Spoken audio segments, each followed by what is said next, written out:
আসসালামু আলাইকুম ভিউয়ার্স। বাংলাদেশের সর্বশেষ আপডেট সংবাদে আপনাদের স্বাগত।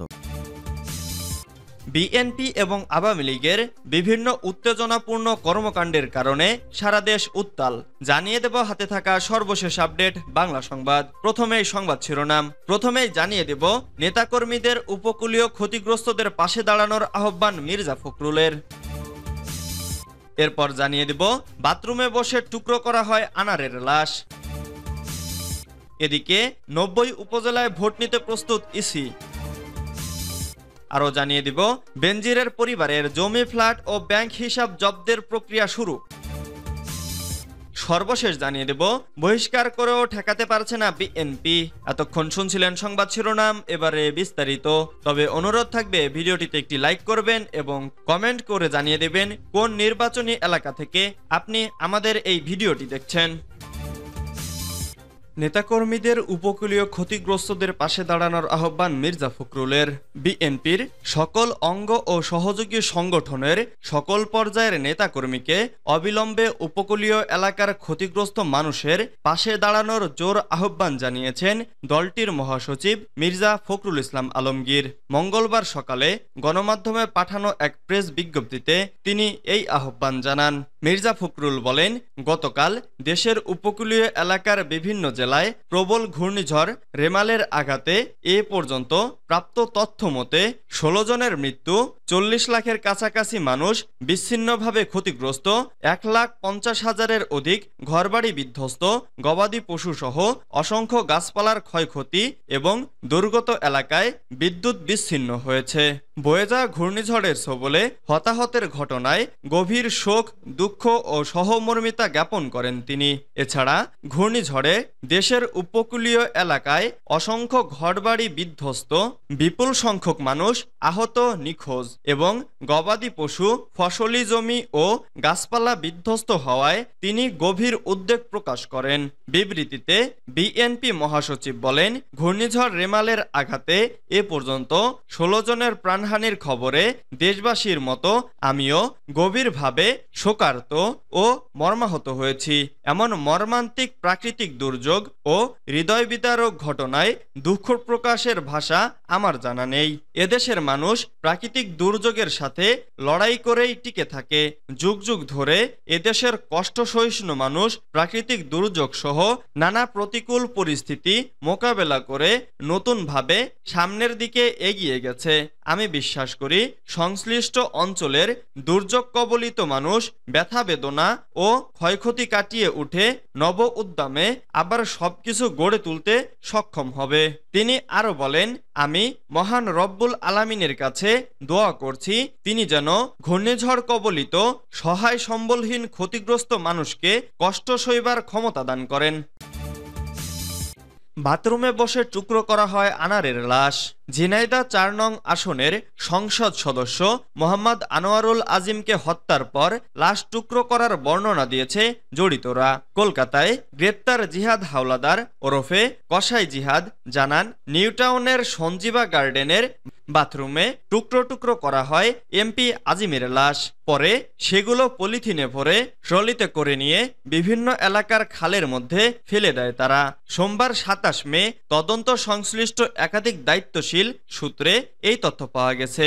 ভারতের মুম্বাই থেকে গ্রেপ্তার বাংলাদেশি কসাই জিহাদকে নিয়ে সোমবার খুনের ঘটনাস্থল কলকাতার নিউ টাউনের সঞ্জীবা গার্ডেনের ওই ফ্ল্যাটে এবং একটি বর্জাখাল পরিদর্শন করে ঢাকা মহানগর গোয়েন্দা পুলিশের একটি দল।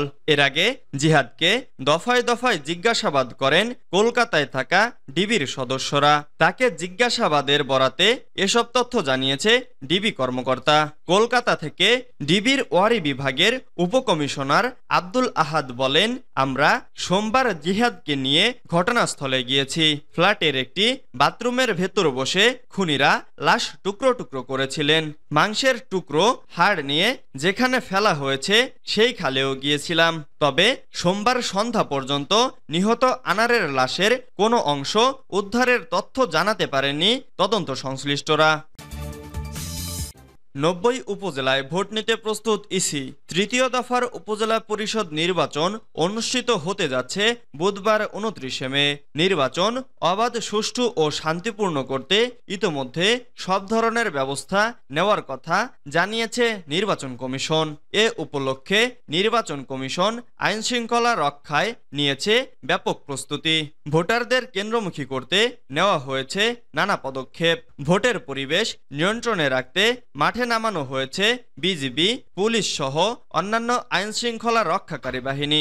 নির্বাচন অপরাধ আমলে নিয়ে সংক্ষিপ্ত বিচার কাজ পরিচালনায় মাঠে রয়েছে বিচারিক ম্যাজিস্ট্রেট ও আচরণবিধি প্রতিপালনে নিয়োজিত করা হয়েছে নির্বাহী ম্যাজিস্ট্রেট।